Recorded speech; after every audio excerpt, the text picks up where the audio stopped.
Hello, I'm Morgan Miller, the elementary principal at AHST Elementary School here in Avoca, Iowa. We currently serve about 316 students in grades preschool through 6th grade. This year we're offering 3 sections of 4-year-old preschool, and we added another layer, transitional kindergarten, to our classrooms, and we currently serve about 10 students in that grade, and that is a bridge between both our 4-year-old preschool and our regular traditional kindergarten. Some highlights here in the elementary school this year is we're re-kicking off our PBIS program. It's Positive Behavioral Interventions and Supports, where students, we're trying to catch them doing great things in the building, and we're doing a lot of modeling and teaching of our expectations to our students, and it's where all the adults in the building are really reinforcing those positive behaviors. So you'll hear lots more this year about the exciting things that we're utilizing to implement PBIS. This year we are in our second year of C4K, Collaborating for Iowa's Kids, with the focus on our universal instruction and also universal screeners with all of our students. All of our preschool students are tested in IGDs, and our kindergarten through 6th graders are tested with FAST assessments. It is from that data that we are determining if our universal instruction is effective, and if our data is telling us otherwise, we're learning tools to go back in and to diagnose some areas for further highlighting, and using our instructional coaches to really work with our teachers to make sure that we're delivering the best instruction that we can for our students. With the fall months approaching, it is that time of year where layers are very appropriate for school. Our beautiful building, our geothermal building, is climate controlled, but we all have different needs and different expectations when it comes to what we're used to and different things with temperature and the weather. Bring your children to school in layers so that they can take off a layer if they're too warm, and if they can put on a sweatshirt if they're cool. Also, with our transportation, some of our students are on the bus for 45 to 50 minutes, and that's a long time to be out in the elements, so those extra layers are very important. Also, it's that time of year where you're hearing a lot about flu shots.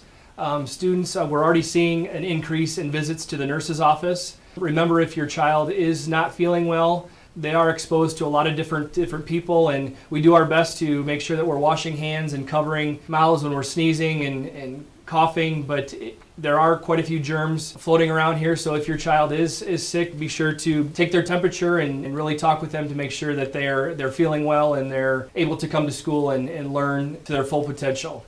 It's also that time of year where our parent-teacher conferences are just around the corner. Mrs. Kiesel, our building secretary, just put the tables out for our conference sign-up sheets. So at your convenience, please stop into the school and sign up for a time with your child's homeroom teacher that is convenient for you and your family. Our fall conferences are October 28th and October 30th, where our conferences will run from 4 to 8 p.m. And then we will not have school on Friday, October 31st because of those conference nights. One of my hats that I also wear here at the school is I'm also a transportation scheduling coordinator. And it is pretty tricky right now because we are very limited with both buses and bus drivers. So I appreciate your patience with us, with the school district, as we work through this issue. If you're interested in applying to be a bus driver, by all means, please give me a call here at the school or stop in. We are in high need for willing and capable people to drive our school buses. There's a few steps and procedures that you will go through in testing and driving the bus to make sure that you're a fit for that position, but we are actively seeking bus drivers. I just want to take this opportunity to stress the importance of coming to watch extracurricular activities here at the school. Our secondary students work hard as student athletes to perform for the community. It's great for our elementary age students to come and observe those sporting events, whether they be football games or volleyball matches, or in future months here, basketball will be starting up. But that is a time for your students to come in and watch the ball game. Sure, there's opportunities to use the restroom and to go to the concession stand if need be, but it's not an opportunity to run around our facilities and do everything except for watch the game. Our student athletes at the secondary level need our support. And we should do everything in our power to make sure that our children are staying seated and cheering them on to hopeful victories.